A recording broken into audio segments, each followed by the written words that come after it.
Nothing is more disturbing to me than the bad actors on morning news television. And I don't mean bad actors in the sense of telling your followers that the Parkland situation was fake. A staggering amount of money was reached here. The conspiracy theorist was ordered to pay $965 million in damages. Or telling your audience that the 2020 Floyd riots were peaceful and not burning down cities. So here it is. There's the fire. It does appear that that fire is the police station. To me, either end of the spectrum is just kind of wacky. But that is not what we're talking about today. What we're talking about is people literally bad at acting. And then I get a check, which is great. I like checks too. Yeah, and they don't take out the taxes.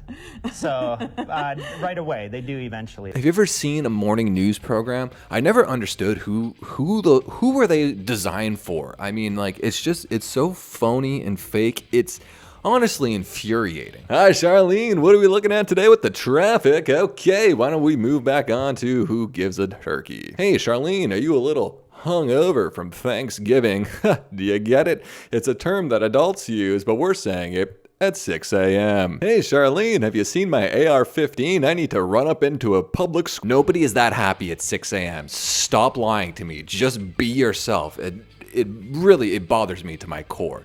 Like, we got these people cosplaying as a pre-canceled Ellen. Nobody is that level of nice and happy. You just brought a friend to Bora Bora? Yeah. And you're just naked with your friend? Why are you putting me on the spot like this? Why can't you say you're dating somebody? I'm not dating anyone, though. She's just a friend? She's just a friend. Wow. It's scientifically proven that it's impossible to be that chipper that early in the AM, or else coffee wouldn't be a $81 billion industry in the US alone. They make Tessa Thompson look like Uma Thurman. Poison ivy. Wait, no, not that Uma Thurman.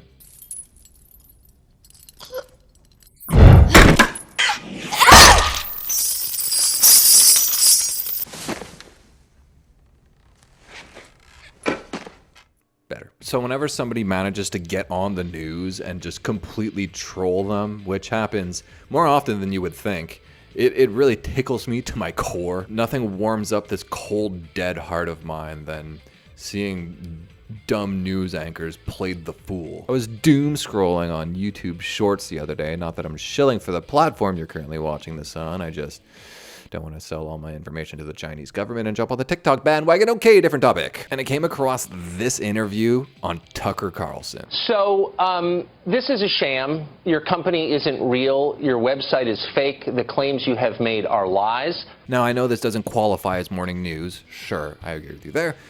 But this did make me chuckle quite a bit. Tucker doesn't fall for it. Right off the bat, he accuses Don, what was his name again? Don Calypso. Your name, Dom Calypso, which is not your real name.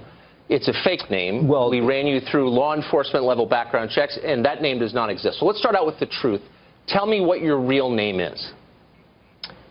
It's Dominic Tuyipso. It's per L's are silent. That's a lie, and you know it's a lie. The premise of Don Calypso's appearance on Tucker Carlson was, this was like right after Trump got elected in 2016, and he had this organization that would pay people to come and protest against DT. So Tucker Carlson not only found out that he was fake by actually doing a small amount of research and wanted to figure out who he was, but also found out that the organization was also fake because it does sound ridiculous on paper. He managed to get on other like news shows and like trick them. It didn't work on Tucker, unfortunately, but the fact that he was able to get on any is like mind-boggling because it's ridiculous. Paying protesters, what is he, the FBI? Don plays it completely straight throughout the interview, but I think the money shot moment of this whole interaction between the two is mid conversation between the two of them. Tucker Carlson realizes that he is being trolled. It's illustrated in this clip here where they're going back and forth, and Don mentions that he supports patriots like Julian Assange and Peyton Manning. What is the real story here? Why are you doing this? What point are you trying to make? Yeah, the main point basically is that we are greatly supportive of national treasures such as Julian Assange, Edward Snowden, Peyton Manning. Right. And we really support their efforts to really get the truth out there. And in the case of the current client that we have right now. Yeah, you're not going to, I mean, obviously, this is performance art. I will say you're pretty good at it. When you convince papers like the Washington Times, which ran this pretty straight, to run your lies, to run this hoax, which I will concede is kind of amusing. What was the point of that? I mean, beyond just amusing yourself. Are you trying to make a political statement? I don't know. I mean, it's pretty darn easy these days to just say whatever the heck you want on national TV and have it pass off as truth. But I'm saying all this to say, after watching this video, it reminded me of a slew of videos I had actually watched back in the day from this not so well-known comedy duo. They did a series of artistic performances, I guess you could call them, where they'd go on to the morning news and just wreak complete havoc, and they would like do different characters and bring those characters to like various news shows around the country until the jig was up, and then just switch characters and do it again. Like what they did in the, I want to say early 2010s was genius, ahead of its time, and like this avant-garde thing that I feel like a lot of people just haven't seen before. This was all done by the comedy duo of Nick Pruer and Joe Pickett. I mean, these videos deserve to be in a museum next to Van Gogh. It all started with the duo creating something called the Found Footage Festival, which is like Sundance, except it's for incel hipsters from central Pennsylvania. It's a film festival for weird, obscure, crappy VHS movies or infomercial tapes. It's like a Tim and Eric sketch where the comedy isn't intentional and it just borrows the same aesthetics. Jews rock! I love Jews! From there, they actually started going on to morning news shows to like promote the festival. And they realized pretty quickly that these brain-dead news anchors, A, didn't give a crap about their job, and B, were just like mentally vapid. So like they would just often mess up their names or like clearly have done zero research while these two were on air. And from there, they were like, hey, this should actually probably be pretty easy to just trick these mongoloids. So it starts off with, it wasn't actually them on camera for the first thing that they did. It was a character that they had created, played by one of their college buddies at the time, this guy named Mark Porksh, who is currently an actor, actually. He's been on What We Do in the Shadows, the television series. He did stuff with like Tim Heidecker. He was on, I think he was one of Dwight's friends on The Office. He's in a bunch of stuff. He plays a character called Kenny K. Strasser, which is a yo-yo specialist, which within minutes is very clear that this person has never done any yo-yoing in his entire life. He probably owned a yo-yo as a kid, but our next guest has turned it into an art form and now is using it for a good cause. Thanks, Justin. I'm here with a big-time yo-yo champion, and he's from the Appleton area, Kenny Strasser. Good morning to you. How are you? We're going, and we get worrying, and we're like, all right, everybody, let's take it down to the ground, and we'll get into a Huey. And we get going. Oops. What should I do? All right, everyone, we're going to switch it off here, and let's bring it back home for a clean landing. 10-4. What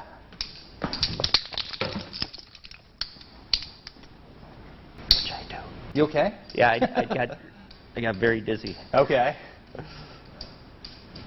You want to continue where you're at, or can you do that? Okay, because you've got all 8 yo-yos in there, but actually we got 7 now. So, honestly, I think I'm going to give up some of the yo-yo stuff because I don't have the muscle memory. Okay. Well, anyway, but it's so stupid. I've seen this like legit like 6 times today doing research, and it's still making me laugh. God damn it. The way, it's just so dumb. Him falling down at the end. It's just such as like, it's such a just classic like slapstick trope. It's so clear that this is fake. If I was in charge of that news station, as soon as this segment was done, I would fire whatever producer allowed that onto my screen. I would be furious. I wouldn't be furious at Mark because it's hilarious. I'd actually like shake his hand and I'd like give him some money or something because I mean, hey, you got me, whatever, who cares? But like the fact that my staff is so incompetent that they let that happen, multiple people would be fired. I probably actually would fire the entire crew. The fact that nobody at any level was like, oh, this is bad. Even the news anchor, like the news anchor. Like how does he just play that off like, oh, this is normal. This was supposed to happen, folks. This is morning news. Nothing could ever be wrong. You're trapped inside the matrix. Never stop smiling, because if you stop smiling, you get zapped by the Chinese and you get a chip put in your brain. Like, what community college theater program did they get these freaking news anchor from? Are you kidding me? Why are you yes-anding? Get them out of there and be like, sorry, folks. Clearly we got tricked. That guy is a fool. He will not be back on the show. Let's move on to something actually real. Okay. Well, anyway, but next comes a real favorite of mine. So this one is actually one of the two guys portraying the character this time, and it's a chef that has wacky and inventive things you can do with leftovers after Thanksgiving. Few days past Thanksgiving, but chances are good you probably still have a fridge full of all those leftovers. So this morning you're in luck. Chef Keith Gerke is here, author of Leftovers Right, making a winner of last night's dinner. I'm self-taught. I did not go to culinary school, and I'm kind of unorthodox. People compare. Are you familiar with G.G. Allen? Do you know? Can't say I am. Like, this seems like a cool segment if you're specifically an overweight 50-year-old mom from the Midwest with 3 teenage boys. But like outside of that very specific market, like just reheat the food. What are you trying to do? So he comes on with like the most ridiculous premise, and like nobody at any level ever stops this man. How about a mashed potato ice cream cone? What do you think about that? That's fun. All right, you put a little scoop of gravy. It can be room temperature because your hand kind of warms it up. That's fun. Oh, I wish I could see your face during this clip. That's fun. That's infuriating. God dang it. Are you kidding me right now? It's like a drumstick almost, you know, like one of those frozen things. Oh, yeah. And you just put in some of the... Reheated mashed potatoes suck 100% of the time.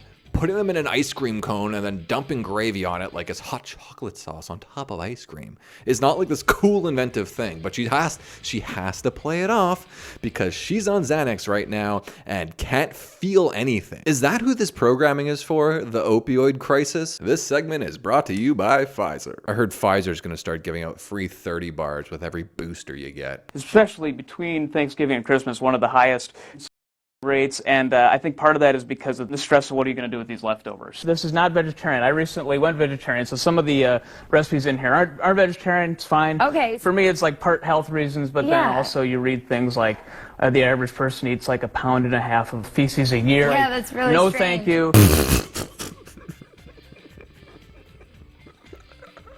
Yeah, that's really strange. 1.5 pounds of feces a year. Yeah, that's really no strange. Oh my God, this is probably one of my favorite things I've ever experienced in my entire life. I haven't experienced much. The corn here. Okay. And then even fried chicken, put it all in there. Even Kids if have your mashed fun. potatoes have butter, they're okay? Yeah, it's fine. Even if your mashed potatoes have butter, are we still okay? That is a serious question she asked as if she isn't being played. This person needs to be fired immediately. This is the type of person that watches TLC unironically. I always do a rap. That's kind of a... That's easy. That's yeah, like it's like, can you give me a beatbox? Like a beatbox? Well, holidays are here and it's time for cheer, but leftovers have you feeling fear. Go to the fridge. I don't even think I have anything to say. I need to start going on morning news shows. I mean, what am I doing with my life? This seems like so much fun. I bet you I could go on a morning news show and get them to say the N-word. Should that be a new series on my channel? Can I make morning news anchors say the N-word by accident? Could I trick them? These are the type of people that join cults. These are the type of people that send $3,000 to some king in the Congo to get his family out, and then he'll repay you threefold when he gets to America. These are the type of people that answer Indian scam calls. What dark energy do you feed off the most? Psychic vampire. I don't really care, so let's move on. My daughter won't even try this stuff without the whipped cream. Like you're gonna have whipped cream left over, right? Whoops. I am so sorry. It's okay. God. And if that wasn't zany enough for you, why don't we move on to the pièce de résistance, their magnum opus, if you will. They went on multiple news shows across America, posing as these like home workout gurus that invented this new method of working out with using just simple household items. How they managed to get in the door of these news organizations and no one just took a look at their chubby bellies and said, oh, these people have never worked out in their life. We need them to leave immediately. You're watching Hello, Wisconsin. Hello, Wisconsin. This is WEAU 13 News. Been waiting for this all show long. I know, I'm excited. So, strongman duo Chop and Steel. Chop and Steel. Strongman duo Chop and Steel are here with us in studio. Strongman duo Chop and Steel are here with us in studio. I cheat on my wife every Thursday with my yoga instructor, but it's a boy. Strongman duo Chop and Steel are here talking about their tour, Give Thanks for Strength. Well, an impressive feat by our strongman duo and what they're doing to educate people, that is coming up. They're not in shape. Why are they still there? Kick them out immediately. How did they get on the air? Look at their tummies. You can still do all these strongman tricks from just stuff you find around your house and around your yard or whatever. But if the fact that, once again, they're exercise gurus that aren't in shape isn't a big enough indicator for you, why don't you put yourself in the shoes of one of these news anchors and ask yourself this question. After I'm about to hit play and you see some of these exercises that they're demonstrating, how long would it take you to shut the whole thing down? Because clearly you're getting trolled. 1, 2, 3, 4. Rolls here. Okay. I'm Chop, but this time he's going to be doing the chopping. Okay, sounds good. Normally you say don't try this at home. Go ahead and try these at home. Okay. 1. All right, perfect. 2. 3. It's a little big. 3. 4.